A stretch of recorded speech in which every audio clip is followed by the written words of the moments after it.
Hello and welcome. This is NTA Tuesday Live and I'm Cyril Stober. The federal government announced fresh incentives to boost agricultural investment under President Bola Tinubu's Renewed Hope agenda. This is part of ongoing reforms to unlock Nigeria's vast food production potential through new policies that serve as a game changer for agriculture and infrastructure investments in the country. Vice President Kashim Shettima disclosed this during the Food and Agriculture Organization National and Sub-Regional Hand-in-Hand Investment Forum in Abuja. According to him, while hunger poses a global security issue, Nigeria must mobilize its strengths to secure a future of abundance. In his words, quote, "Nothing unifies humanity as much as hunger. It is the great equalizer that reveals our vulnerabilities and the shared fragility of our existence. Food is not merely a matter of survival, it is a matter of global security." End of quote. The administration is introducing single-window platforms for land registration, strengthening agricultural credit systems, expanding irrigation infrastructure, and scaling mechanization. Tonight, NTA Tuesday Live will focus on food security, federal government incentives to boost agriculture. But before we go into the conversation, let's get to see this report put together by agriculture correspondent Musa Baba Aliu. Nigeria recognized as Africa's largest agricultural market, with an estimated market value of approximately $100 billion. The country's agricultural sector thrives due to diverse exports including sesame seeds, soybeans, cashew nuts, alongside its position as a leading producer of staples such as maize, sorghum, cassava and yam. Projections indicate that Nigeria's agricultural economy could reach $100 trillion within the next 5 years. However, agricultural economists suggest that addressing key challenges and adopting certain measures could unlock even greater potential. These include tackling climate change, promoting smart farming practices, advancing mechanization and tractorization for large-scale production, and ensuring peace and stability in rural farming communities. During the FAO Hand-in-Hand initiative, Nigeria's Minister of Agriculture, Abubakar Kyari, announced that the federal government's plan to increase investment in the agricultural subsector. The focus would be on tomatoes, cassava and maize to boost productivity, reduce post-harvest losses, strengthen food security, and deliver robust financial returns for investors. Specifically, the country aims to expand tomato production to generate $860 million by cultivating 72,000 hectares in Kano, Bauchi, and Borno. Additionally, $382 million investment in cassava will target 207,000 hectares in Ogun, Oyo, and Anambra, benefiting 45,000 farmers directly and over 300,000 individuals indirectly. The plan includes establishing 375 processing units, including mobile facilities and supporting farmer cooperatives with improved access to finance and high-quality inputs. We must drive mechanization to reduce drudgery and enhance productivity. We must strengthen the agricultural credit system to ensure capital flows where it is needed most. We must prioritize value addition to create jobs and wealth within our borders. We must build the infrastructure that link farm gates to markets. I say that because we are looking at sustainable solutions like I've pointed out, we have also realized that there is a changing structure. The dynamics is changing. So what we are planning to do as a ministry this year is to properly define the farm typologies that we'll be making intervention on. And I think so far, we recognize we have smallholder farmers, we have family farms, we also have medium holding farmers, that is mid farms or mid-sized farmers. And we also have large farmers, large scale. We also have industrial. So all of this, we're trying to properly define them to enable us target them for intervention. In the realm of smart agriculture, the Jigawa State government recently launched a village hub to educate farmers on modern farming techniques and innovations. And you can see how transformative this project already is, because we are at a venue where local materials have been used to construct these premises, where electricity is available via solar, where water, potable water is available, where agricultural activity is being energized, and it's a microeconomy that has been created that is going to benefit rural folk. Meanwhile, Nasarawa State government has dedicated over 3,000 hectares to rice cultivation to meet local demand and supply rice mills across the country. Musa Baba Aliyu. All right, that report sets the tone for tonight's discussion. Let's start off by introducing our guests on this program. We'd like to welcome the Governor of Jigawa State, Governor Umar Namadi. Thank you for being with us. Thank you very tonight. much. Thank you. Thank you so much. We're also joined by the Minister of Agriculture and Food Security, Senator Abubakar Kyari. Minister, thanks for being here. Thank you, Cyril. Let me also introduce the Minister of Livestock Development who joins us tonight, Mukhtar Idi Mayhab. Minister, good to see you. Thank you. And also with us tonight is Bello Anur Funtua. He's the President of the Maize Association of Nigeria. Thanks for being here. Thank you very much, Mr. Cyril. Right. Well, as you know the nature of this program, at some point in time, it's interactive. But when it's that time, we'll remind you of the process and the procedure. So it's all about food security and the federal government's incentive. And we'll like to start off by putting in true context these incentives to boost agriculture. And who better to turn to than the Minister of Agriculture and Food Security himself? Well, thank you, Cyril, and good evening, viewers.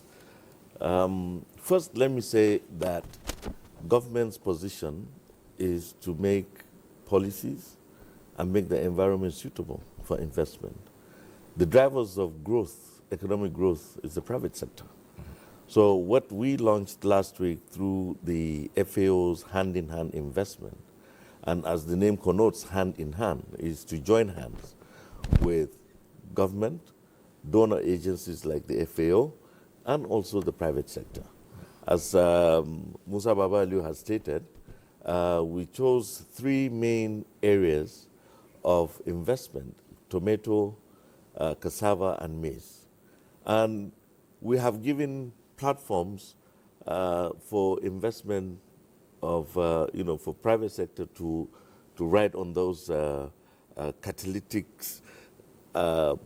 measures that government and the administration of President Bola Ahmed Tinubu had taken care of. So this hand-in-hand investment forum started 2 years ago from the July 2023 at the World Food Forum, and then to now that we are hosting the national and also the regional investment forum.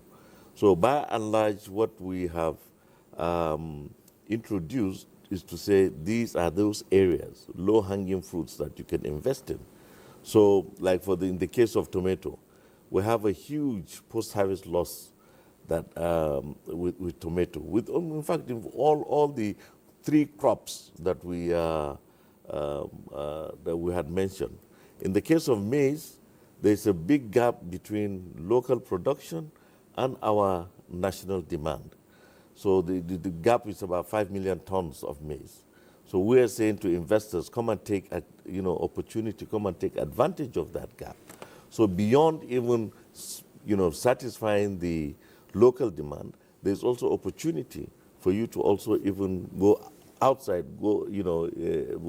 take advantage of the African Continental Free Trade Area so that you can export these things to outside after securing the national demand.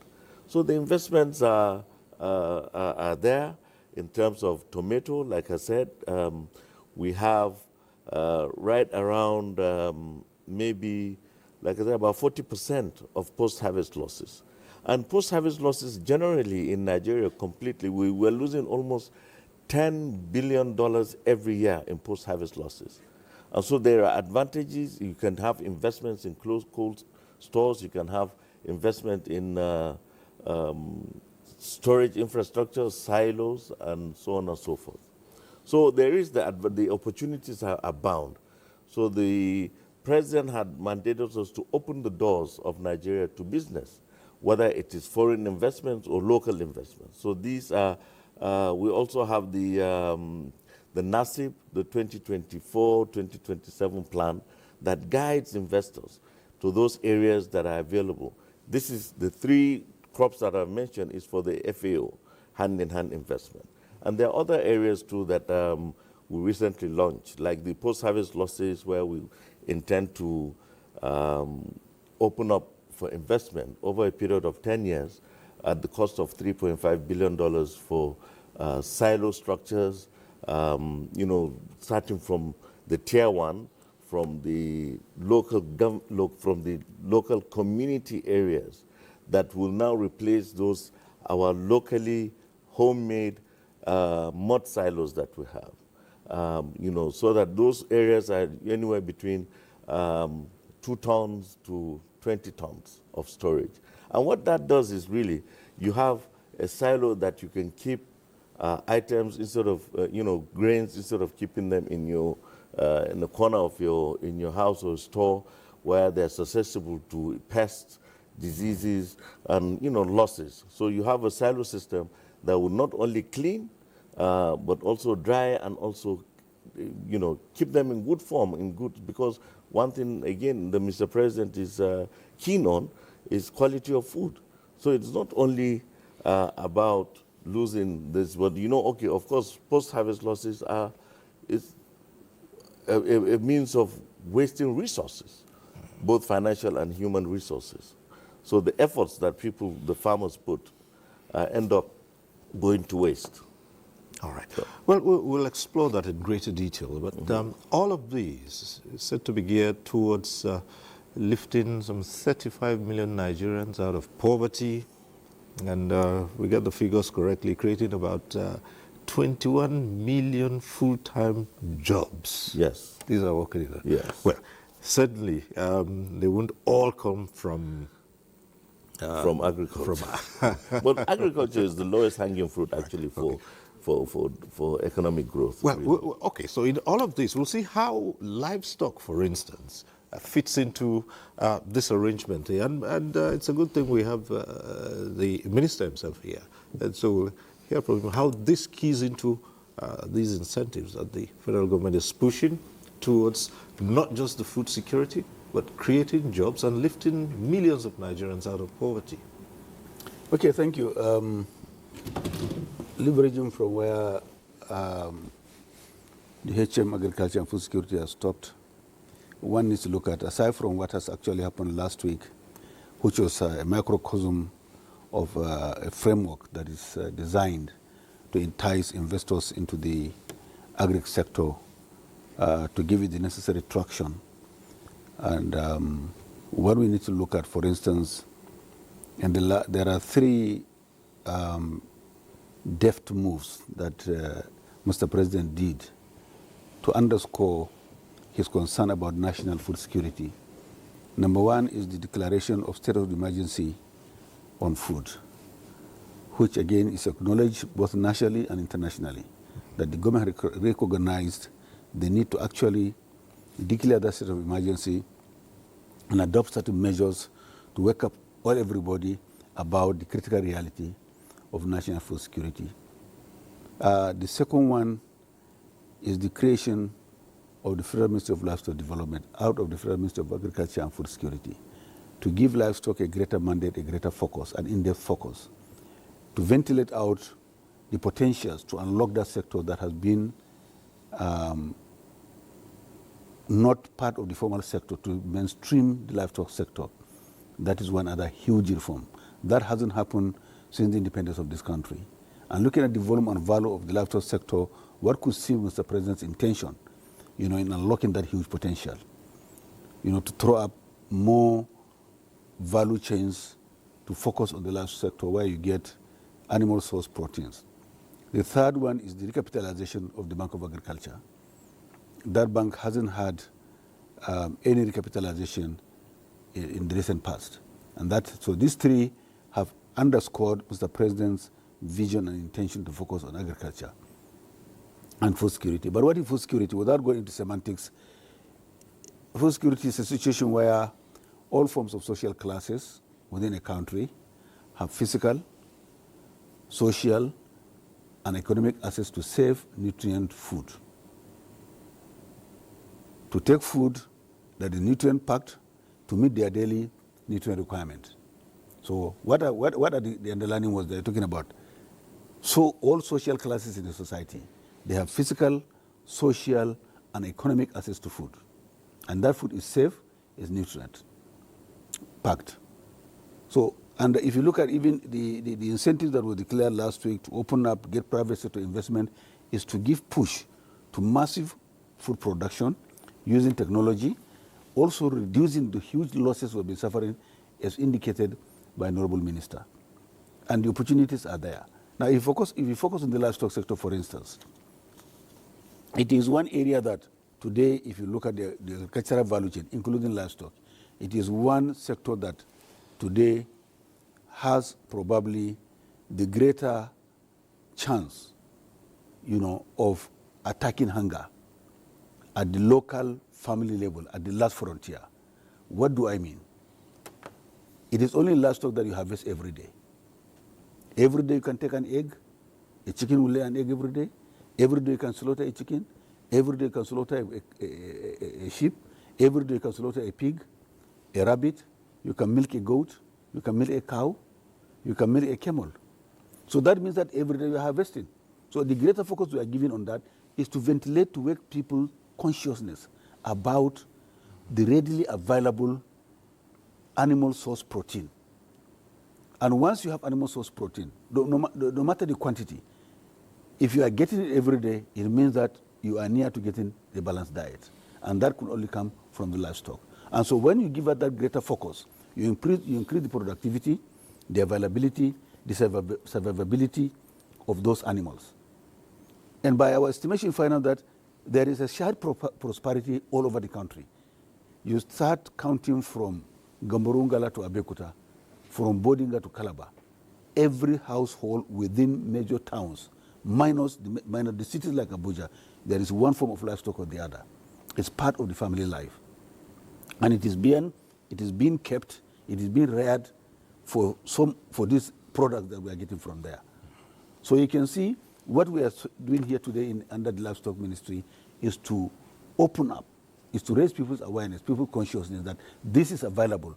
You don't require large capital outlay to start poultry, to start rabbitry, to start piggery, to start any number you have. For a chicken, once it is 5 months old, you start getting your eggs. For a goat, the he-goat, the nanny goat, all of them are reproductive. So this is what we are talking about. So that actually focuses on that drive to make it available physically, socially, and economically in terms of being cheap and affordable once it is available. Yes, of course, there are challenges here and there.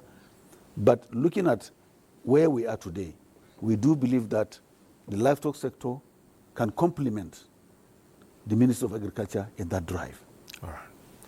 Well, so far we've heard of the policies from the central government, and that's at the national level. But often you hear that these policies, they are enunciated at the center, and many times they stay out there, and the sub-nationals either do not keen or they have their own ideas of how to go about improving the various sectors. So here we are with the chief executive of one of the sub-nationals, and we will start off by asking Governor Namadi the Jigawa experience and how it keys into the matter of food security, agriculture and food security for the people. Maybe we'll use that as a yardstick to think about how the states are gaining as well. Well, thank you very much, Siri. I think what has happened last week, where the federal government decided to provide incentives for investors to go into agriculture, I think it's a good policy and it's in the right direction.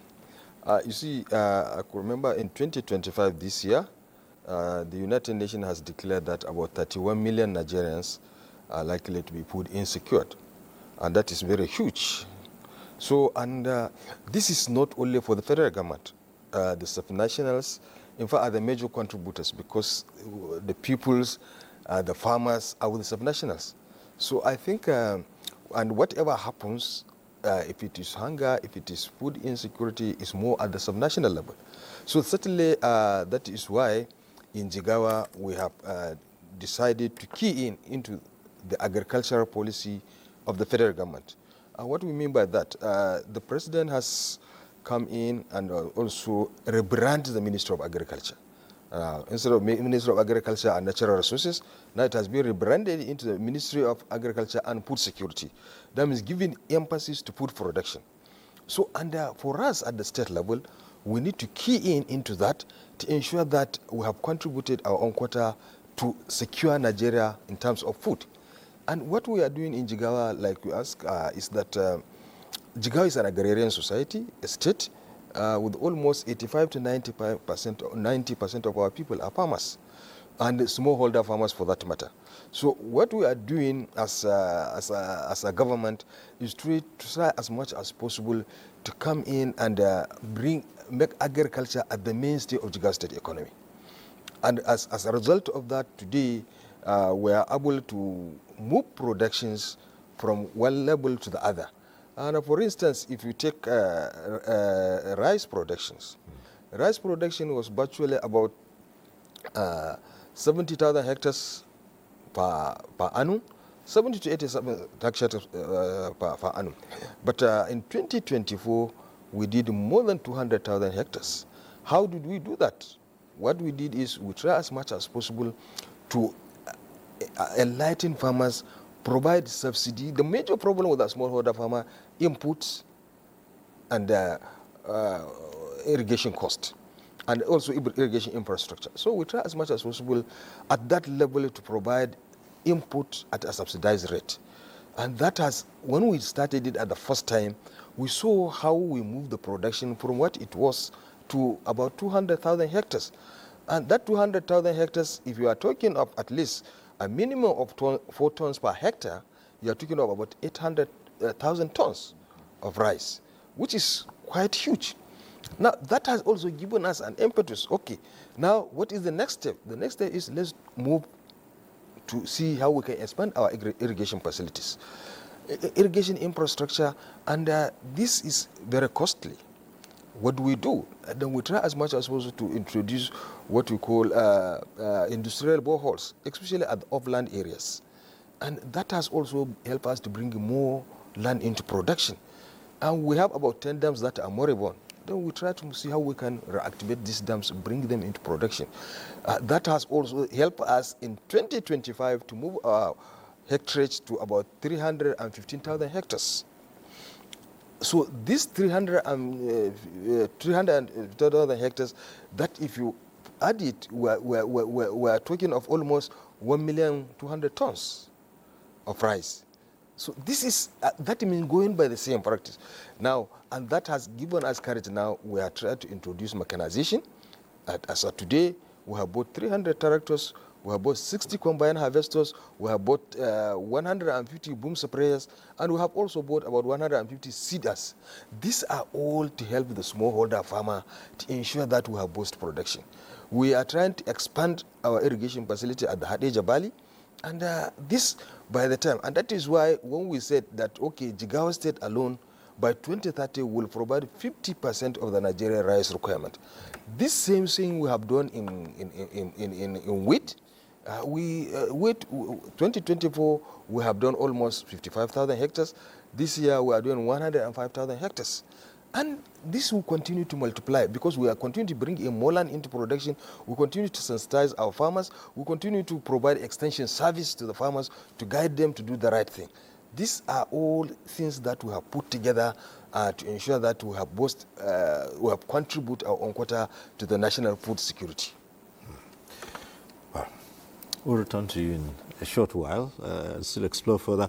But we have also the president of the Maize Association of Nigeria. Well, just about the first thing we might ask you is maize still affordable? Well, once again, good evening, Mr. Cyril. Presently, the maize is available, and it is available affordable. And affordable. Yes, because, you know, as at last year, because there was a shortage of maize production, and then there was a scarcity of, I can say, the food security in general. So when our dear president observed that really our people are suffering, he now decided to give a waiver for the importation of food items so that people can get relief. So because of that, now the maize is available and it is affordable. So that is it for his All right. question. Now that we've heard that, we should now go into the other aspects of it. And when you say affordable, available now, the shortfall you faced before this period, the maize farmers, what were they looking to, and how have they been trying to increase production, and what are those factors that have helped to boost production, especially with the government introducing incentives? Are those incentives touching the maize farmers? Yes. Let me say that we are happy and we appreciate the effort of Mr. President by providing enabling environment and opportunity about this arrangement, as well as our Honorable Minister for steering the motion. Because in maize production, all what we need is how to increase and strengthen our production. By this new system and this issue of engaging the private sector, it is something that will assist our farmers, because in our own association, this is what we are looking for, or this is what you are already into it. Because in 2023, we have started this arrangement of PPPP, private-private partnership. Private-private partnership. Okay. This is what we have done in 2023. We have done about 200,000 hectares. 2024, we did 280,000 hectares. This year, we have done 320,000 hectares with this arrangement, PPPP. Okay. It's all arrangement between the association, the farmers, and the private sectors. Right. So you can see that by bringing this new arrangement now, it is something that will assist and also boost our production by keying into this arrangement. And we have been saying this, that the only way that agriculture system can be sustainable is by doing the PPP, private partnership or public-private partnership. That is through this system. Because agriculture is a business. It's not something that for our domestic use only. So let us take it as a business. And if you want to do business successfully, so you have to engage the actual business sector in the system. That is it. So it's interesting you talk about private partnerships, and most of the time what we hear is a public-private but the private is taking root. In addition to the discussion in the studio, we have a number of reports. Let's get to see this one from Ogun State. Mishogunle and about 400 farmers at the Ajegunle Farm Settlement in Abuja are the direct beneficiaries of various federal government interventions and incentives such as free fertilizers, subsidized poultry production, and maize cultivation. The farmers say the intervention is transforming farming practices and boosting food production in the state. Okay, we started feeling it last year. Because last year, the federal government, through him, gave us fertilizers free of charge. And this year, we have been promised that we will get. Effort of the government is very, very good. It's very, very good, actually. But we farmers also need more support. Apart from government incentives and interventions, private individuals are also making efforts to boost food security through technological interventions. One of them is Professor Olubunmi Akinola of the Federal University of Agriculture, Abeokuta, who invented a smart storage for fresh fruit crops. The name of the technology is called Harvest Harbor. Harvest Harbor, smart storage for fruit crops. The post-harvest losses from the farm through the value chains into logistics to the wholesale market and the retailer people on the road will be diminished. It's an automated system. It doesn't require a human operator. All the operation needed are automated. Can keep your yam fresh the way you harvested it, the same technology in a different way. Professor Akinola commends President Bola Tinubu for making positive impact in agricultural productivity, but advises that government should reach out more to the real farmers, encourage youths with incentives to return to agriculture, and address shortage of manpower. Markets in Abeokuta are recording a marginal reduction in the prices of some staple fruits, creating temporary relief to customers. The prices of some staple food commodities eased following increased supplies from farmers, and the most notable reduction are in the prices of onions, melon, white garri, beans, frozen fish varieties, vegetable oils, yams, among others. In Abeokuta, Yemi Dalemo. All right, and from Ogun State, let's move on to this other report from Kano.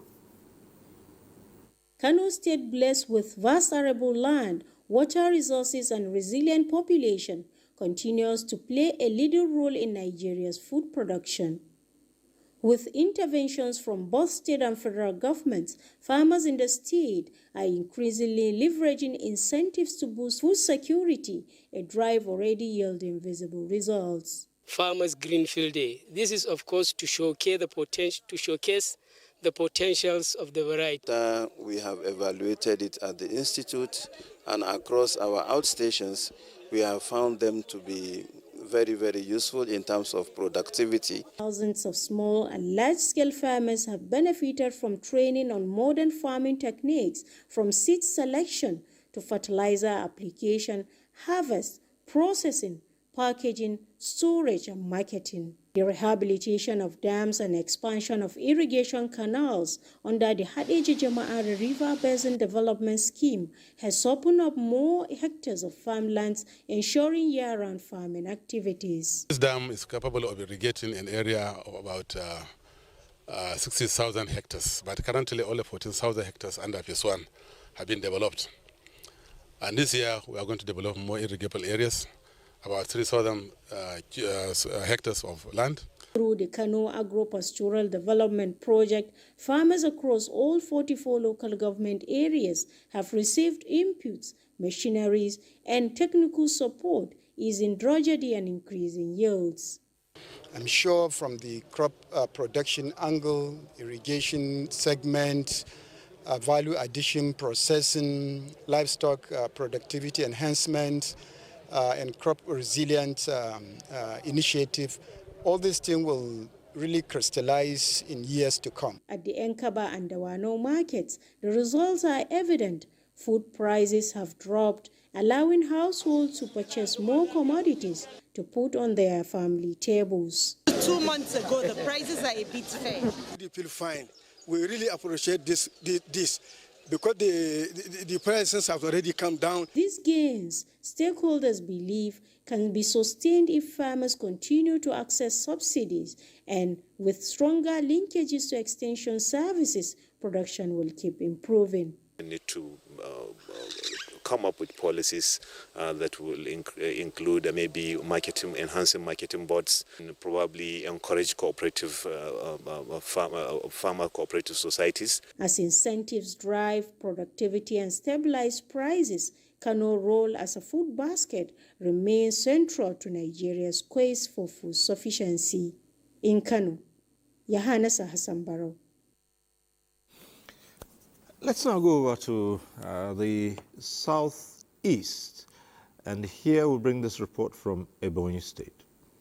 With over 80% of Ebonyi State population engaged in active farming, especially cassava, rice, yam and livestock production, Ebonyi State government is making frantic efforts to support small-scale farmers with incentives such as fertilizers, herbicides, certified rice seedlings, cassava stems and yam seedlings to ensure food availability and sufficiency. Apart from the cultivation of Ezilo rice farm by the state government, which is about 1,000 hectares, and has the federal government silo for storage of grains within the location, which generates over 200,000 metric tons of rice annually. Small-scale and large-scale farmers also receive land allocation at the farm for cultivation annually, as to tackle the challenge of scarcity of land for farming. Therefore, the government have done so far has been to empower rice farmers with certified rice seeds. The quality of seed they give has been the quality of seed that we are promoting, which is a 44 rice seed that has a short maturing duration of 115 days. That is the effort you can see that the government is making to ensure that food is available. I'm a farmer.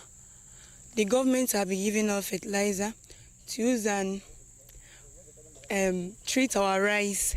Ebonyi State government, in the area of small-scale farmers, we have done a lot. In short, they are the center of the policy in agriculture in Ebonyi State, because we really want the smallholders farmers to be doing very well in Ebonyi State, and that is what His Excellency is doing. Every year since we came on board, we always support them with agricultural inputs, like certified rice seedlings, 44 to be precise, like herbicide, like fertilizer, free of charge. We don't collect anything from them. A lot of programs have been put in place by the governor and the council chairman. The governor have procured tractors, procured harvesters, procured some bulldozers, graders to prepare lands for Ebonyi people to go to the farm. We, the youths of this country, are begging. We urge the federal government to help us. There is no other better business than this agriculture we are doing. And we need money to achieve it. For you to get a land, to lease a land, it's money. For you to get laborers, it's money. If you are going into mechanizing, you need tractor, you need machines. So we need your help, we need grants. Let it get to the roots, to the real farmers. The respondents are optimistic of greater harvest if the federal and state governments continue to provide them with the requisite incentives for food sufficiency. In Abakaliki, Fortunate Ozo. All right. Back to the studio here. We've seen those reports. Minister, particularly the last one there, three key issues kept coming up. Irrigation, mechanization, and above all, funding.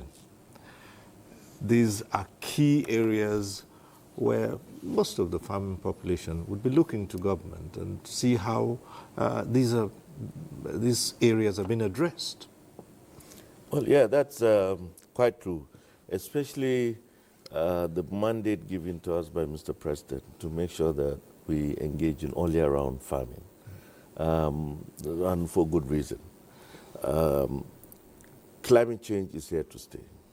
And the only way you can is to mitigate the impact of climate change. Droughts, flooding, irregular pattern of rainfall, and so on and so forth. So the safest cycle now is the dry season farming. But dry season requires irrigation. It requires water. And we have a lot of water bodies around. Maybe I could speak for my brother, the Minister for Water Resources. Some of our dams have aged. They need, maintenance, rehabilitation. And Mr. President is working on that. So that is the mandate of Federal Ministry of Water Resources and Sanitation. For on our own, let me say and reword my brother's definition of food security. And now the Mr. President is also asking us to move from food security to food sovereignty. And what that means is food security is defined as the availability, accessibility, and affordability and consumption of diverse and nutritious food. So that is to say that not only that you just eat food anyhow, it has to be diverse, it has to be nutritious, it has to be something that is good for the body and has to have quality. Then food sovereignty is access, the human being's right to those aspects that I have mentioned. That is food sovereignty. And you cannot have food sovereignty in a country if your citizens do not have that right. And that is exactly what Mr. President is seeking us for us to do, to achieve that.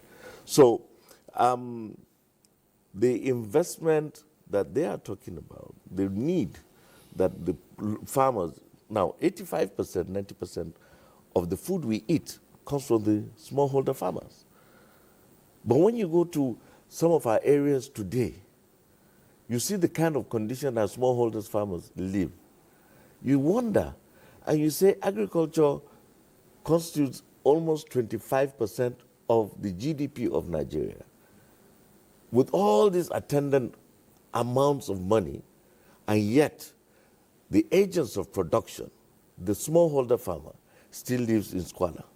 And that is what Mr. President had done today, has mandated the Bank of Agriculture, appointed a new managing director, and has marching orders to make sure that credit and finance is available to the smallholder farmer. That is the issue, what they have raised. The other issue is support of inputs. Last year, Mr. President gave the Federal Ministry of Agriculture and Food Security 2,150,000 bags of fertilizer for onward delivery to farmers free of charge. And that made wonders. I agree with him that there are mechanisms the federal government used to open up the window for importation, but that was only for a 150-day window. But what really made the magic last year was there was added cultivation. We had a positive impact on harvest, much more than what we had experienced in the previous 5 years of cultivation of wet season. And maize, we had a challenge with maize because maize is a crop that is both for animal and human consumption. So there was this competition between livestock, poultry, and human consumption. Our annual demand for maize is in excess of 22, 23 million tons per annum. And what we're producing is only about 15 to 17 million tons. But I guarantee you, even today, I received a preliminary report from the National Agricultural Extension and Research Liaison Service, which is the mandate agency under the Federal Ministry of Agriculture and that of the Ahmadu Bello University, to give us harvest readings. And what we are seeing even in 2025, in fact, exceeds that of 2024. So part of the reason that prices are down is simple economics, is supply and demand. And that is what Mr. President had done. And another important aspect is when your leader has that political will and gave out a clarion call, believe me, especially what the farmers have seen, what Mr. President has been doing, they took up that clarion call and made that decision to produce. And that is exactly what we have. For instance, look at Jigawa state government. We gave them support for only 40,000 hectares of wheat. People ended up doing 55,000. 2024, we gave them 40,000. And they ended up doing 110,000 for wheat. So what is that? What does that mean? It means the people are ready. The government, the state governments are there. They're doing wonderfully well. Today, Jigawa is a point of reference in the National Agricultural Scheme. So when you look at this thing combined, you will see exactly why prices are low today. The window that was given was only 250,000 tons of maize were imported. A demand of about 25 million, 250,000 tons is 1%. Now, you may ask me, was tomato imported? Was onion imported? Why were the prices stabilized? Because there was a lot of production. There was clarion, there was that acceptability of the leadership to the support that the leadership had given. We have so many programs that are working now, the National Agricultural Growth Scheme. We have so many programs, to do with agriculture at the SAPZ, which is the primary, the agro-processing aspect. So at the end of the day, there are programs of this administration that are endearing to the farmer and to the local population. All right. I was going to say, since you stuck out to say the political will is there, and this transcends the usual politicking that you find with administrations, subsequent administrations in the country, and these are enduring and sustainable policies that go beyond. Agriculture is no longer at ministerial level. It's at the presidential level. All right. And that is key in any policy you want to make, because that is why we're having successes now, really. It's because it's at that presidential level. And there are policies and structural adjustments being made. The recapitalization of Bank of Agriculture, like Minister of Livestock had mentioned,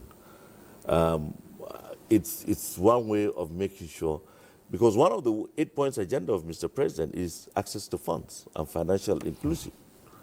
So now the smallholder farmer have access. But what is also most importantly now is Mr. President's desire to have not only a farmer register, but also a farmland registry. Data of, you agree with me that you will never see a farmland that is cultivated without a farmer. But you would see farmers without farmlands.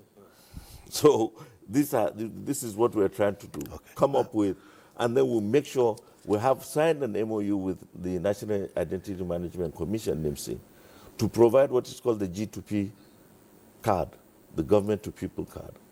That card also will serve as both identification of that farmer with biometrics and also as a wallet for any incentives or support government intends to give. That it goes directly to that particular farmer. And all the areas, the farmlands will have geo positions, and we'll make sure. Even Jigawa had already gone far.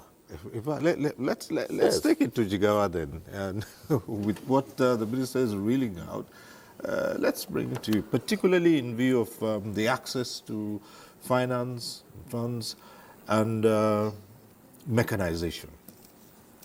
Well, you see, like I said, these two things are very, very important for the smallholder farmer.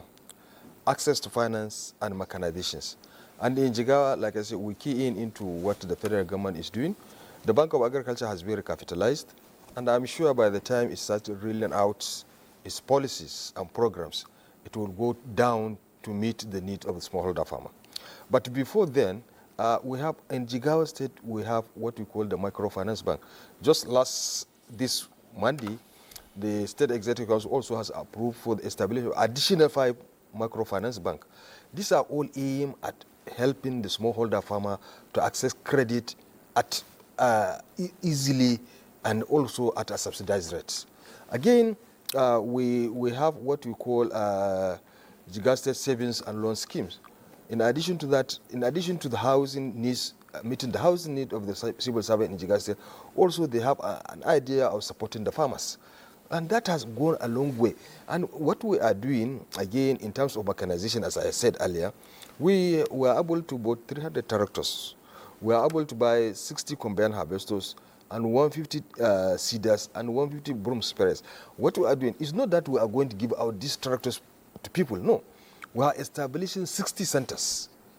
That in each state House of Assembly constituency will establish 2 centers. And each center you will have at least 5 tractors and you will have at least two combined harvesters. And so part of this. And all these tractors are with all the necessary implement. Now these centers, not only that they will give out these tractors to smallholder farmer at a subsidized rate, no, but also we try as much as possible to ensure that these centers operate with transparency and accountability. That means you are not coming here to pay money to take care of tractor. No, you will order the tractor for the service and then you will pay online for the service of the tractor. We have various agents in all the nook and corners of Jigawa State to assist the farmers to do this work. And that will make the tractors available to the farmer, and that will show that not only that more land will be brought into production, but the yield will also be increased because efficiency will be introduced. Now, again, we have employed 1,700 extension workers in Jigawa State. This is the first time this large number of people have been employed as agricultural extension workers, and we have trained them. In each of the Jigawa State political ward, there is nowhere you can get less than 5 extension workers that are attending to the need of the farmers. So this will help too. And in addition to that, there are 2 issues. Seed is very, very important. In addition to all these mechanizations, in addition to finance, seed is also very important to the farmer. And recently, just last week, Jigawa State, we have signed an MOU with a seed company in India. This was a result of our visit. They came in here, we took them around all the nook and corners of Jigawa State. And they have seen what we have, and so what we are doing. And they have realized that the climatic condition of Jigawa State is almost the same as what they have in India. And that has, part of the agreement we have signed is, at the end of the agreement, they will be able to double our yield from what it is to 4% and to about 7%. That's part of the agreement. And that will help farmers to make more money. Again, farmers will be trained. And again, irrigation infrastructure that we are talking, that is very, very important. Like the Honorable Minister has said, as of today, 70%, 60 to 70% of farming activities are taking place during the dry season. Because of the fear of flood, people are not comfortable going into wet season farming because they lose a lot of money. So, and that also, irrigation is very, very key. And that's what Mr. President is doing, trying to expand irrigation facilities across. You have had the MD, you had the Jama'are just saying that this year they are going to rehabilitate so many dams, they are going to do this. This is to ensure that we have improved irrigation. Again, in addition to dams, there are also some upland areas, like in Jigawa State. We have about 4, 5, 6 local governments that are offland. Offland meaning that after the dry wet season farming, they have nothing to do. But we have tried to experiment this time by introducing industrial boreholes. These industrial boreholes are now working. In fact, the first experiment we did shows that the use of that area no longer go to any place. They don't even come to their local government headquarters because now they have found something doing. The industrial boreholes has given them opportunity for dry season farming. So all year round, they will all farm. This has made us to expand to another 4 different places, and we'll continue to expand this. So by the time you continue to expand irrigation facilities, by the time you try to bring in finance, by the time you bring in extension workers, and by the time now you train farmers, especially our youth. Now, what we have so many programs for the youth in Jigawa. The Rice Millionaire program we have. This is a program that we have introduced in a situation that in each of the state house of the House of Representative member, we have 11 House of Representative, and in each constituency of the House of Representative members, we have taken 100 youths. These youths were trained, they were given inputs, they were also given facilities, tractors, so that they can be able to go into farming. And now the experience we had, and these guys are going to do seed, not normal rice. No, they are going to produce seed. We have an agreement, cooperation with the Nigerian Seed Council. These guys are going to produce seed. And when they produce seed, the government will uptake this seed directly. Let me return to one of the reasons adduced for the shortfall in maize production. And that's before we ask the maize farmer how, easy it is to access funding. But I'll come to the Minister of Livestock Development. And maize, one of the challenges was that it was both for human and animal consumption. And again, outlining what the Minister of Agriculture said with regard to food security and food sovereignty, ensuring that the food is not just available and affordable, but it is also nutritious. And this takes me to the matter of the nutritious content, the protein, for instance, from livestock. Even though generally so many Nigerians see livestock as essentially cattle, there are other aspects of it. So I think that is a kind of uninformed understanding of livestock. The English G word here is livestock. Yes. That's what it means. But if you look at it again, yes, we compete for grains. Right. And let me explain it this way. Between agriculture and livestock, there is a wide area of convergence. There is a symbiotic relationship. The grains from agriculture, from crop production, the farm residue, and other byproducts of processed agro products are all forms of feedstock to livestock.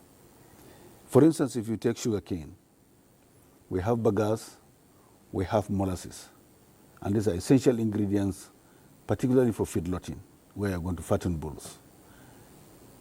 You also have cotton. Wherever you have cotton growing, ginneries, after you extract your oil, you take your cotton, your lint, and everything, the cotton seed cake is another very good source of feed for livestock. We also have cassava. Once you process it, the cassava peels are also forms of feedstock. Then you also have soy. The soy meal is also used in poultry and bovine or ruminant feed formulation. Then it comes corn and all grains, all forms of grains actually. So there is that convergence, and it's like I said, it's a symbiotic relationship.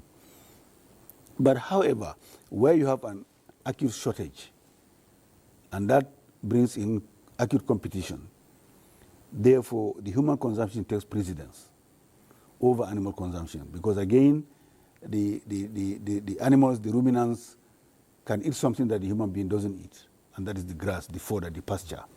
And that's why in all our activities, yes, we do know that there is these shortages in this country, but we are not saying that we have to have it. We can cultivate other varieties of fodder, and there are many of them that are highly nutritious, genetically developed, scientifically driven to supply all the body nutrients the animal requires. But however, if again you have these other products from agriculture that I've mentioned, they're available, they make life easier, then the animals also has a sense of food and nutrient sovereignty, just like the human counterpart. We are not there yet, but that is what we are driving towards. And in our conversation with the Federal Minister of Agriculture and Food Security, that look, we need massive cultivation of grains. Now, that cuts the short time for feedlotting. Animals, bulls, for instance, if you get into feedlotting, bulls will eat grass, fodder, for a period, they're inducted into a feedlot.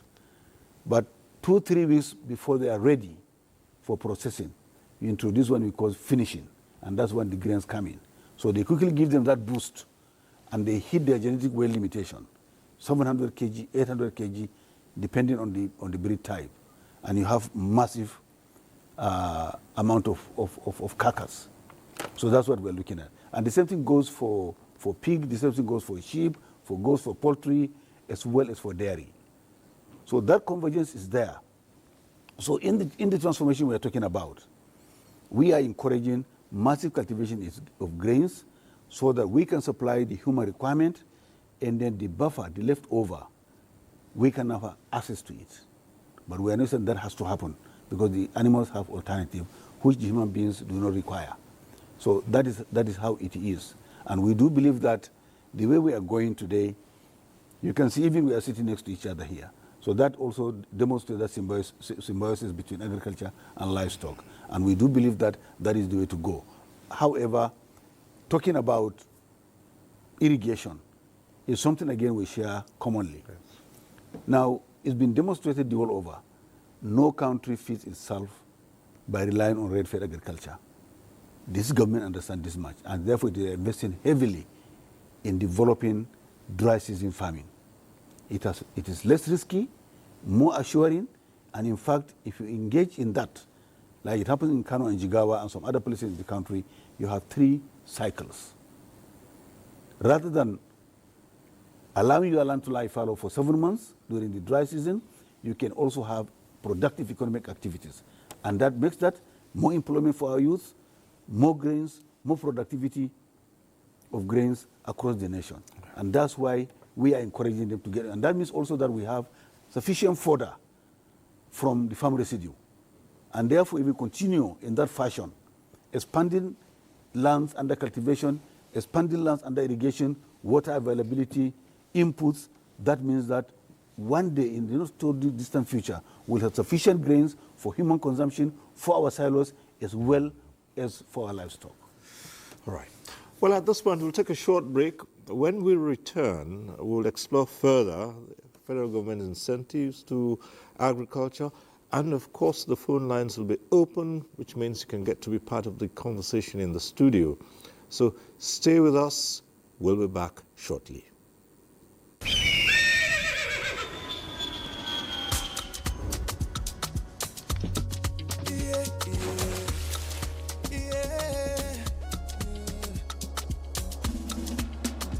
From the Atlantic across the savannah to the Sahara, we rise, a land of the free, we know they tire. We dream great, our spirit is undying. Resilient, rooted like palm tree, we sway in colors, with undying demand. We bet solutions, we ignite passion, yeah. Ethnicity is unique, we are more than just a nation. We are Nigeria, we are Nigeria, strengthening unity. We know they carry lives. We are Nigeria, together live the dream of a land with great destiny. We are Nigeria. I am the real Nigerian. Brought to you by the National Orientation Agency, NOA. The federal government of Nigeria warns vandals of national assets, electricity transmission towers, cables, and other facilities to desist from this act of sabotage. Vandalism is a serious crime punishable under the law. Vandalizing electrical equipments will affect millions of Nigerians, including your loved ones. Remember that national assets belong to all of us, hence the need to protect them. Report all cases of suspicious movement around electrical facilities to security agencies. When you see something, say something. This message is from the Federal Ministry of Information and National Orientation in collaboration with the National Counter-Terrorism Center, NCTC, Office of the National Security Advisor.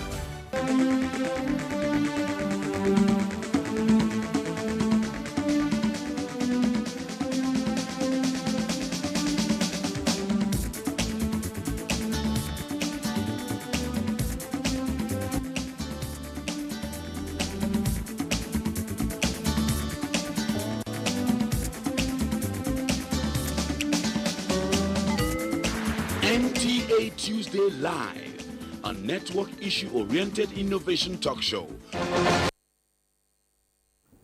All right. Thanks for staying with us. And It's about food security. And so this segment, the lines will be open, and we encourage you to call in and air your views, ask a question, or make a comment. But as we say every Tuesday, if you're calling in, do us a favor. When your call gets passed through to the studio, turn down the volume of your TV set to avoid the hurlback or the echo. And we also encourage you to go straight to the point and keep it short so that others can also get on the platform. And one way of knowing that your call has been passed through to the studio is you'll see your name on the screen. When that happens, just go ahead and air your views. And we ask you not to worry too much about the greetings. Just a simple hello will do. Thank you so much. And of course, we do expect that your tweets would come in as well. And we already have a few tweets here. Let's start off by taking one or two of them. This is at Rigoberto, and it says, of all what we've been talking about here, this is a step in the right direction. But there is a caveat he puts in there. He says, hope the incentives actually reach the real farmers. And next we have one from Matt Ifoma. Atifoma says, how can we make farming more attractive to young people beyond financial incentives? So those two will address those two, and we'll pick it up from there. It's a step in the right direction, but hope the incentives actually reach the real farmers. And that's always how it is like. There's a term we learned not too long ago, political farmers and portfolio farmers. And so. But that's exactly what I said earlier. Right.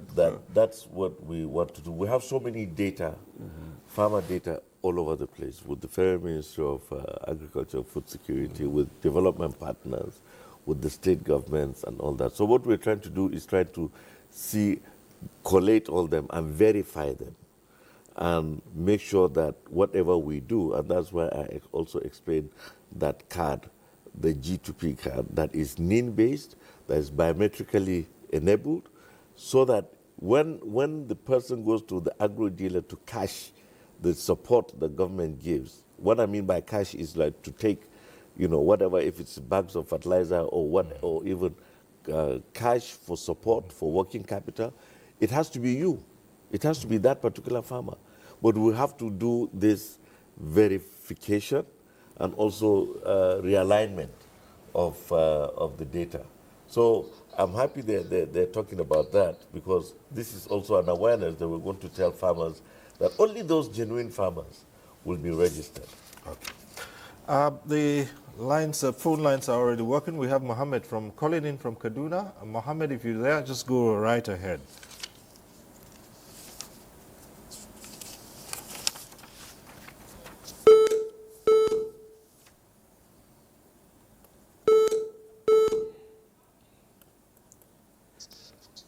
Yes, Mohammed from Kaduna, you're on to Tuesday Live. So let's hear your views on food security, which is the matter. Hello, good evening. Yes, good evening. Go right ahead. Good evening, distinguished.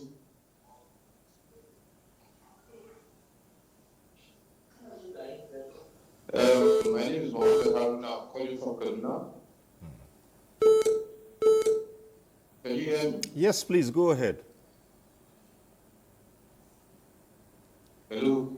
Yes, Mohammed, go ahead. We're listening. We're waiting for you to go on with your question or comment.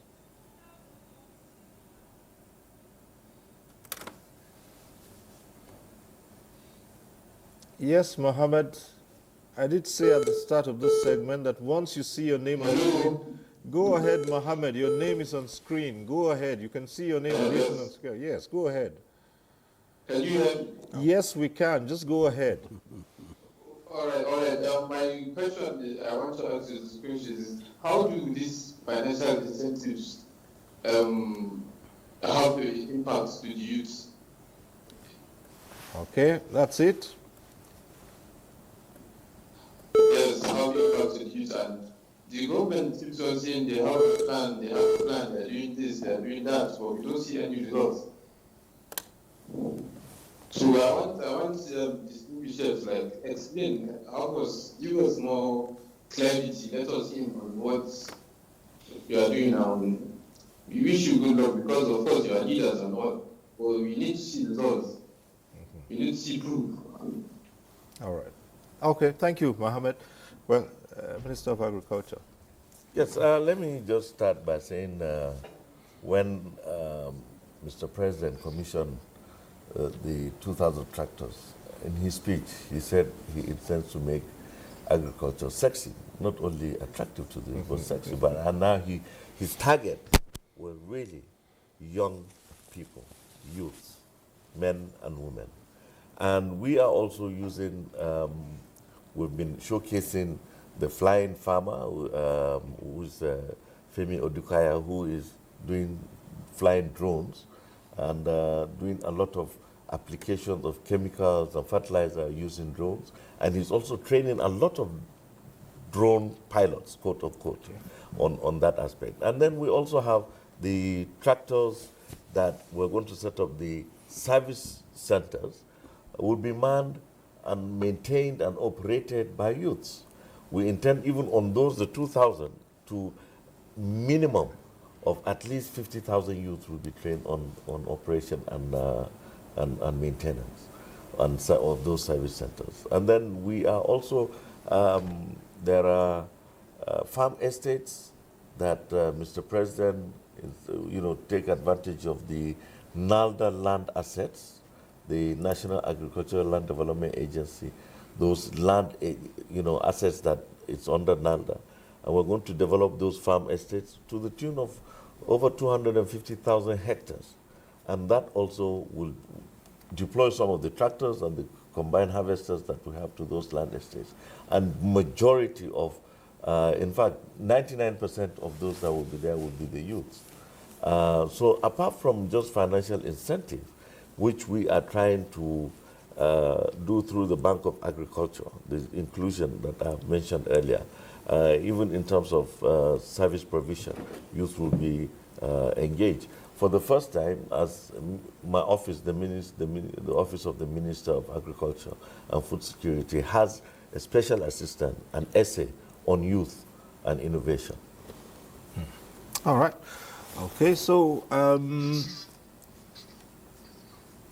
we have Efyong from Akwa Ibom on the line. Efyong from Akwa Ibom, go ahead.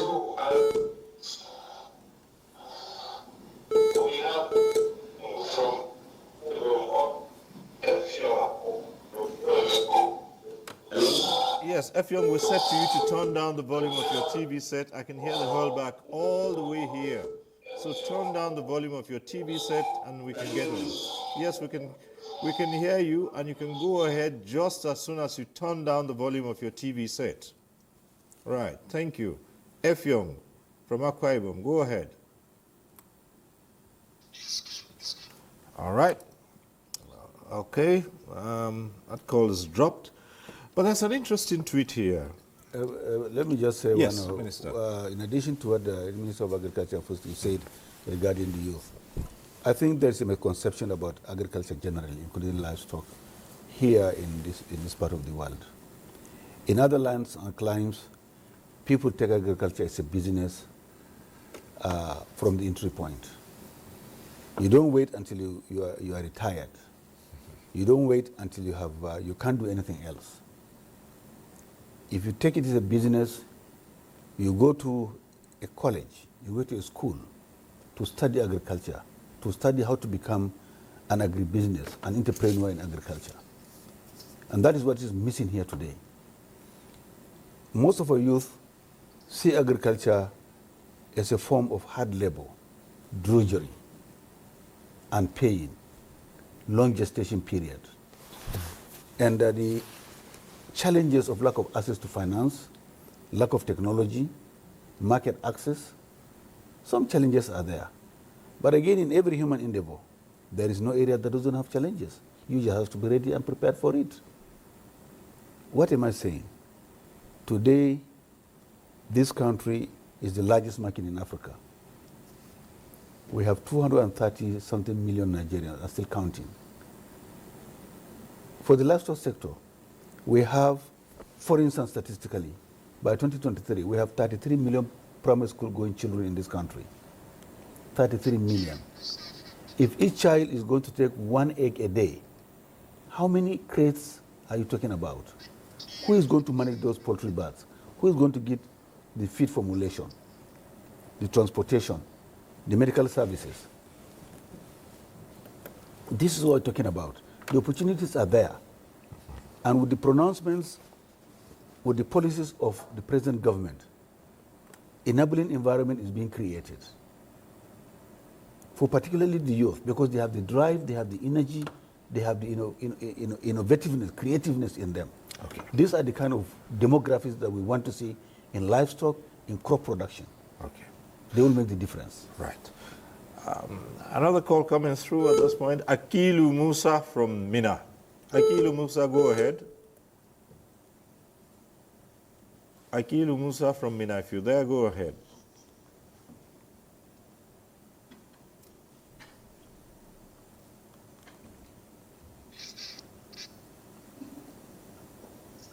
Hello, good evening. Yes, good evening. Go ahead.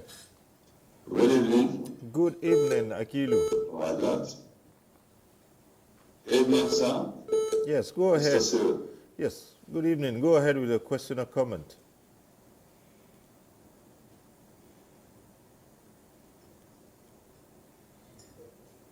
Okay, it's just a personal observation, especially as it affects the dropping of the prices of farm products.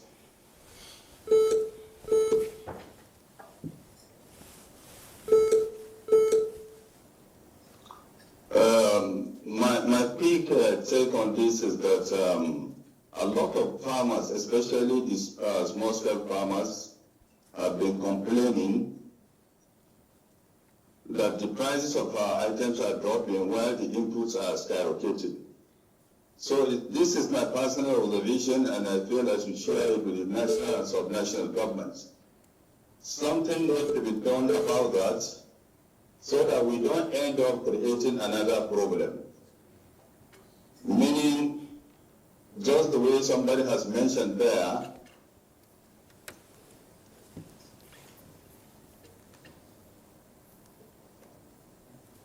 that the borders were opened. I hope in the end, people will not capitalize on that and now make us a dependent nation again. All right. Okay. There will be a response to... So, that something should be done quickly to address this menace that we are envisaging, or the farmers are envisaging. Okay. Can I just answer this briefly? Yes, Akilu, thank you very much. He's actually right. I mean, major inputs that we have today, one, fertilizer, seeds, and in terms of, for instance, irrigation farming, the cost of irrigation as well. Those are the major inputs that we have seen. Yes, we have seen that the structural imbalance between prices of food in the market and also the cost of production. Basically, like I said, the fertilizer issue, as I'm speaking to you right now, there is an order by Mr. President to look into the fertilizer market and see a way to how to liberalize, reform the fertilizer market, to make fertilizer more affordable to the farmer. Then the issue of the seeds also, there is already also an approval and a provision of 50 billion naira that will be channeled to seed production through the National Seed Council and also the research institutes. Okay. Then in addition, that also the last National Executive Economic Council, although His Excellency is there, Naseni showcased to the council equipments for solar and battery-powered water pumps that would assist irrigation, especially during the dry season. So what we are actually trying to do also is to balance between the citizens' welfare and trying to provide affordable food, and at the same time the welfare of the farmer. Yes, there are imbalances as today's prices, but I'm sure things will be worked out, and very soon inputs will be affordable for the farmers to produce. Okay, we'll take this call because I do know that Governor Namadi also wants to comment on that. But let's get this call in from Umar Anachi, who's calling in from Building Kebi. Hello, Umar, go ahead.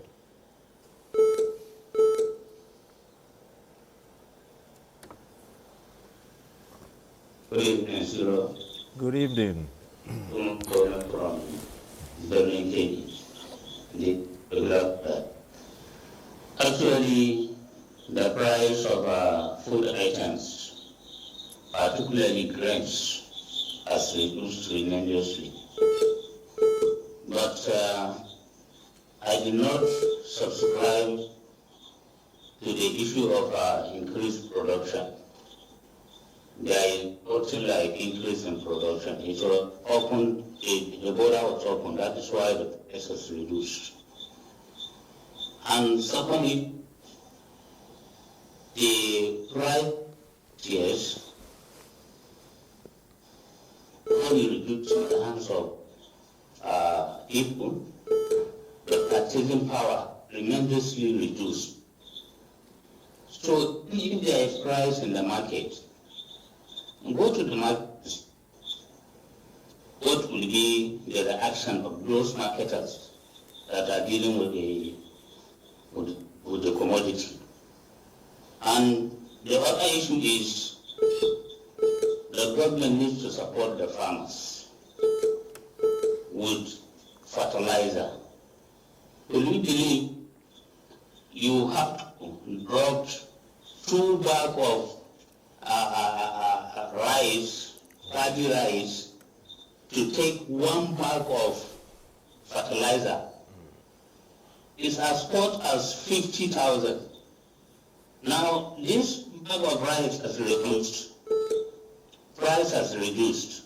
You end up including the farmers, more especially the small-scale farmers. And those who are opportune, like Kebi, to get fertilizer free of charge, there are some constraints attached to that. One, it came late. It's around August that they will distribute fertilizer. Then the second issue is not given to the target farmers. And finally, it is not enough. If a Nigerian farmer is supported with even the safe, it will go a long way. May God continue to bless our country. Amen. Thank you. All right, thank you very much, Umar. And well, we'll take a response to that. And of course, Governor Namadi wanted to say a thing or two about the area. Thank you very much. I think the question of farmers losing money, I think it's the right question. It's the right, something is correct. Because what is happening is the prices of commodities are low, while the inputs are high.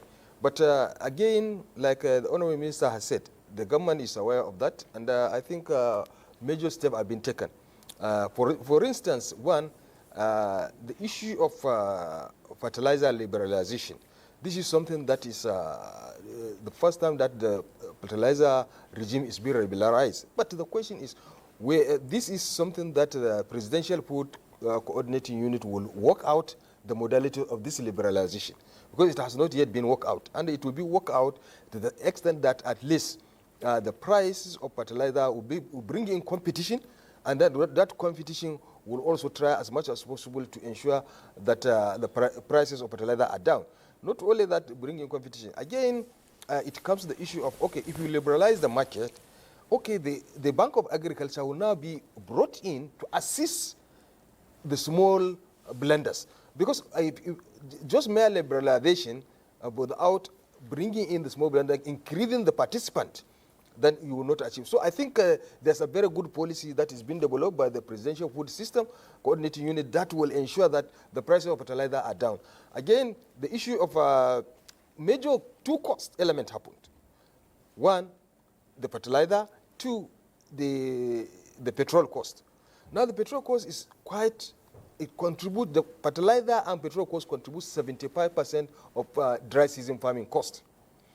So if it's 75% of the dry season cost, 2 elements alone, then certainly that is where farmers are not making profit. So, and now the government has come out to address these 2 issues. Now the Seni issue is quite important. Now Seni are bringing a solar powered farm, and this solar powered farm that will be able, a 3-inch solar powered farm, which is will be able to irrigate about 0.3 hectares within a period. And so within at least about 3 days, you'll be able to irrigate a hectare, and they have also can develop more than 3-inch pump. Again, the question is now, how many of these pumps they will produce? Now, with this at the neck, they were tasked, and they confirmed that they can do 90,000 pumps per month.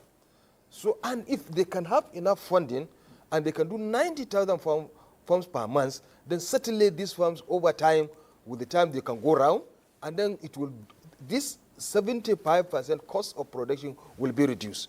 And then once they are reduced, farmers will start making money. But the fact also is the same, that issue was raised, yes, the borders, I think, are opened, the import is coming in, which is also creating unnecessary competitions.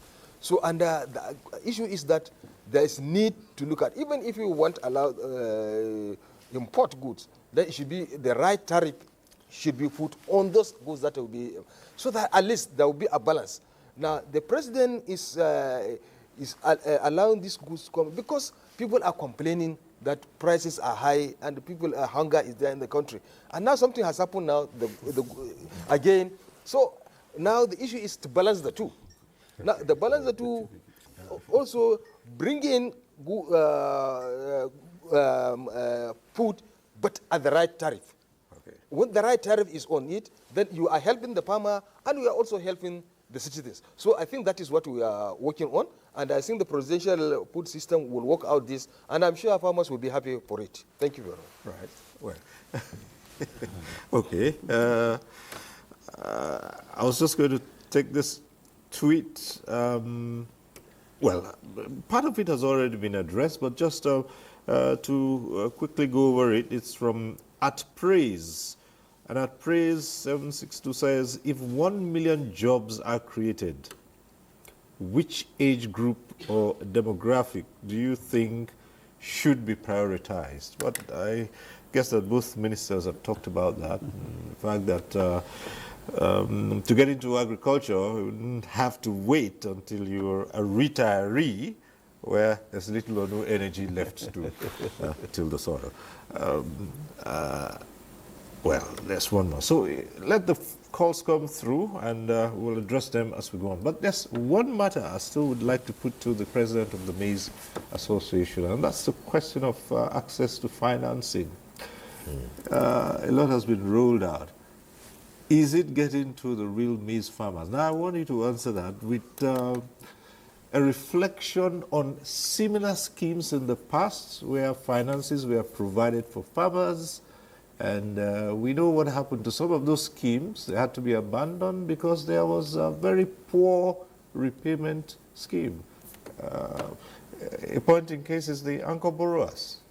Well, the issue of the access to finance to farmers, whenever there is a program or a scheme like this, sometimes the actual farmers are not getting the access. Those that are the real farmers, as how the Honorable Minister said that there is a portfolio farmers. Really, yes, there is. But there are some, those real farmers. And if you talk about the previous scheme or the previous program, you know, that program, it is a program that consists 3 stages or 3 categories. There's a state window, which about 22 states participated in that program, and all their farmers benefited, but they didn't repay back the loan because they were thinking that it is political, because it was through the state window. Even now, it's the state governors that are paying the loans on behalf of the farmers. Then the second one, there's a private anchor. That is the prime anchors. Those are private companies that participated and collected the money, but they didn't farm. They just, some of them, they bought assets. Now there is a recovery. I know there is one private company that I knew. They bought 3 assets when they collected the loan. Now, they didn't farm. Now, when the issue of the recovery came now, they sold only one property and repaid back the loan. What is that? So the last one is the one for the commodity associations, where the farmers were giving the inputs, were benefited, and it is something that is real. Because during that time, from 2015 to 2021, there was enough and abundant food security, food supply. Because if you look at what happened, even during COVID-19, when there was a total lockdown globally, you cannot move food from one country to another. We feed ourselves, and the prices were very affordable. So therefore, it is those farmers that benefited from that program that produced the grains or the food that we have consumed during that time. And also, if you look at the rate of the production, in 2015, the rate of production of maize is only 8 million tons. It is in the record. But by 2020, our production has rose to 20 million. And it was recommended by the FAO that Nigeria became the first country in maize production in Nigeria. It is there in a record. In Africa. Before it was South Africa. But in 2020, it is a record by the FAO that Nigeria became the first country in maize production in Africa. So you see, it is something that you have to weigh it. And if you are trying to talk about the issue of the anchor grower, you have to be fair and justice. Who are the people, or who are the categories of the people that defaulted? The maize farmers, did you repay your loans, the maize farmers? Yes, of course. All right. Because it is a record that our percentage of the recovery is about 72%. And I'm sure that even in exam, if you score 70, it is an excellent or very good. So, because, see, what we have done in our own side, even before, since 2022, all the major defaulters, we have already taken action against them. Okay. That is why we have succeeded in our recovery. We have reported some to EFCC, some to DSS, some to IG, some to so many courts. And still, the security agencies are assisting us in doing this recovery. So it's not everything that you generalize it and say that it's not. So coming to the next issue is that how those farmers can get this finance. It is through what the Honorable Minister has explained, to get the real and the actual data. Not only data for the farmer, no. His farm, all other farming activities. If there is that record, if there is that data, I'm sure that everything will go right. Okay. So that is the issue. All right. Well, these are some of the challenges that would come up when you have such schemes. But I suppose even at the sub-national levels, you've found a way of dealing with them. Yeah, certainly. You see, it depends on the data you have. Because if you want, say that, okay, you are trying to help farmers. Now, for example, in Jigawa State, what we have all what we call the farmers register. Now, each farmer will be registered and with his farm holding, and then the location of the farm. We have the full data of our farmers. Okay. And once you are, we have a means of giving you input, like we have a voucher system, like just a card like the minister has said. We introduce this card, and then when you go there, it is that same card will identify you, It's the same card that will give you access to those input. And when it comes to the recovery, that it is also using the same card that will be able to get our money back. So, and I think once the data is there, then you'll be able, and you are giving it to the real farmer. Certainly recovery will be easy. All right, let's get back to the phones now. Bala Mohammed is calling in from Birnin Kabi. Hello, Bala, go ahead.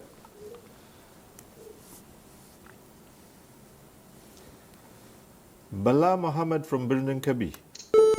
Good evening. Right. Yeah, first of all, I want to congratulate His Excellency, the Executive Governor of Jigawa State, for what he has been doing in agriculture. Mine is that actually the issue of extension agent is very, very vital in agriculture. And the Honorable Minister is very much aware that the Ministry of Agriculture is acting a number of extension agents very good. So mine is that we can borrow a lead from different programs that are coming. We run a program of IFAD program in the northern state of KP, Jigawa, Boro, and so on. I believe the Honorable Minister is very much aware of it. And through that, there's a model they come with, which we call Farmer Preschool. Through that preschool, you teach farmers all the agronomic practices, good agronomic practices, right from the land preparation and what have you. And before the program ends off, we have so many farmers that are as good as our extension agents.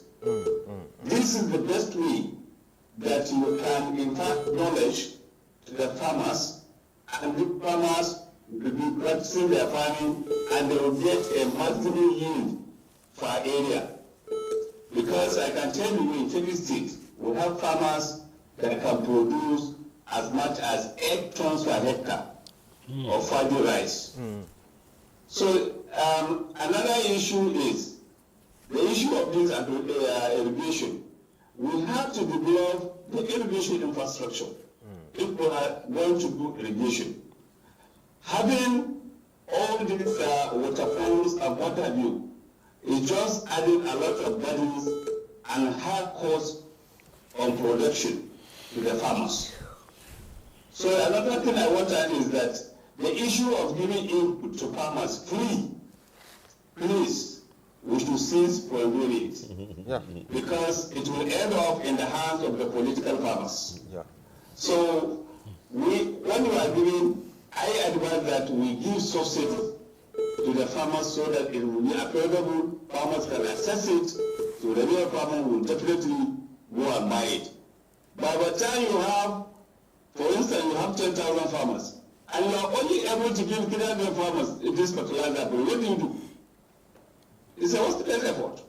But by the time you said you are giving subsidy, those farmers that are real farmers, they will buy fertilizers. Because traditionally we know, during the harvesting period, farmers will sell their input, and farmers will sell their produce and buy input and feed. Real farmers. That has been the practice over the years. So I still want to congratulate His Excellency for what he has been doing, especially in mechanization. We have to go mechanized if we want to feed ourselves. Otherwise, we'll continue to be making political statements without a very good result. Thank you very much. Right. Thank you. Thank you, Bala Mohammed from Birnin Kabi. Well, except... he has said a lot of things that are very vital. The water pumps that we're talking about today is like a stopgap situation. What we want is full-fledged irrigation infrastructure. We have seen places where they depend solely on irrigation agriculture, some countries. And just like we have reticulation of water to domestic for household water use, they have reticulation to farmlands, where if you want to irrigate, just put your sprinkler and irrigate your farmland. Water will come and you'll be charged, water use and water use. So, but when we're talking about these water pumps, I mean, for instance, he's from Birnin Kebbi. There was a time we wanted to take a stock on those ones that wanted to convert their petrol-driven water pumps to LPG, and with the government, state government provided them with, I think, the conversion kit. The request that came was for over 400,000 farmers. So you could just imagine 400,000 water pumps are being utilized in Kebbi alone. So how do you overnight change that? So what we are saying is that there is a stopgap. Instead of fuel-driven, now we're looking at solar-powered pumps and battery, so that you could actually pump during the night. Then the other aspect is talking about extension. There are major problems that we have, we have seed research.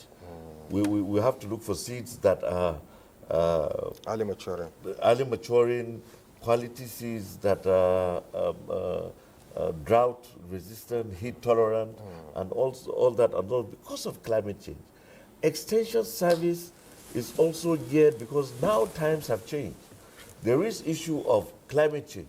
There is issue of soil health, because now we have been using fertilizer for a lot of period, and we need to monitor our soil health. We need to direct agronomic practice according to that soil and according to the crop you're going to grow in that particular agroecology. So it's not like the general bean that we're looking at. So we have in the past, even as at last year, we did the train the trainers, of which also Jigawa state government has also participated, especially in the wheat, because wheat is a crop that is a bit difficult or different from our normal rice, and it's not user-friendly, so to speak. So we had to engage. We brought in experts from Mexico and from Ethiopia that trained the trainers in Zaria, and they went to the States to train the extension workers on this particular wheat seed that is Bolo 100, that the federal government imported from Mexico. But I tell you, today, we have not imported. In last year's production, we did not import one single seed from outside. We used our own seed. And now another thing that is very good that we are doing today is that right now, we are experiencing rain-fed wheat production in Plateau State. In the next couple of weeks, I'm going there for the Greenfield Day. And I'm going to invite a lot of, especially His Excellency here, who is #1 in wheat. But this is for rain-fed, which ordinarily wheat is done under irrigation. But for the first time, we're trying rain-fed. So I'm happy to announce that the Lake Chad Research Institute has been able to do that. We have cultivated 7 hectares now, and it's I get reports every day. I have pictures, and I'm going to go there in a couple of weeks, immediately after the Independence Day, for the Greenfield Day of that particular rain-fed wheat cultivation. Right. Well, let me go back quickly to how all of this can lift millions of citizens out of poverty. And I'd like to focus particularly on the opportunities in fodder, which is key in livestock development. Yeah, thank you. Let me say this, that today we are working on a presidential initiative on youth and women in livestock. And what that means is that we are going to get about 1,000 youths from each state of the Federation, including the FCT, to get into livestock value chains. And they will choose the value chains by their choice, depending on your passion, follow your heart. Where do you want to be? And then we'll build your capacity, cluster you in terms of cooperatives, and give you those necessary skills. Really, the skills that are going to be TVET and MBT validated and approved. So this will stand the test of time. It is not just about livestock we're talking about. It's about employability even outside the boundaries of Nigeria. Because that's what we've seen is happening in other countries. Young men, young women who want to choose livestock as a business will have the opportunity of having a livelihood out of their choice of any value chain they want to do in livestock. So, and if you take 37 or 40,000 youths across and they get into livestock, that will probably have a multiplier effect in what they are going to do. If you take fodder, for instance, and we are going to be very aggressive with fodder because for us, livestock is fodder and fodder is livestock. It's at the center of the social crisis we have today in the country because the absence of feed and fodder sufficient enough for our animals. And that's why they have to move from point A to point B. And in the process, you have a lot of clashes, a lot of flash points. So that is what we want to emphasize. Yes, smallholder is okay for you if you have 2-3 animals. But we want to emphasize that fodder cultivation today at the commercial level is a business, a standalone business on its own. Apart from the local national demand, I personally have sold soda, been selling soda for over 15 years. Yes, trailers and trailers have done that. I've cultivated sufficient enough for my own herd, and I have excess. And I've offered that to the market. But as I'm talking to you today, there is a huge export opportunity of fodder into the Gulf. There is a huge opportunity for export of fodder into the Gulf. And all the varieties of grasses they want have been tested, have been tried in different ecological zones in this country, and they are doing well. Let me say this.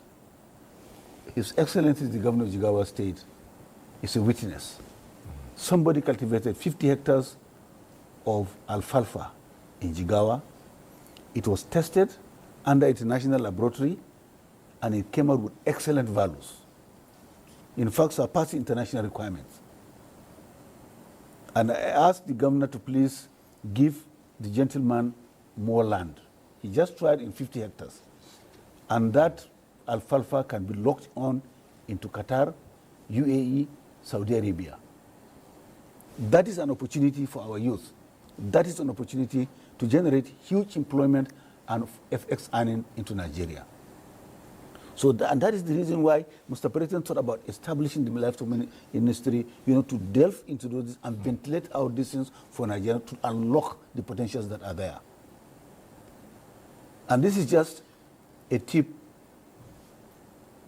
of the sand dunes. There are so many things when you begin to remove the sand. You discover a number of things. Okay.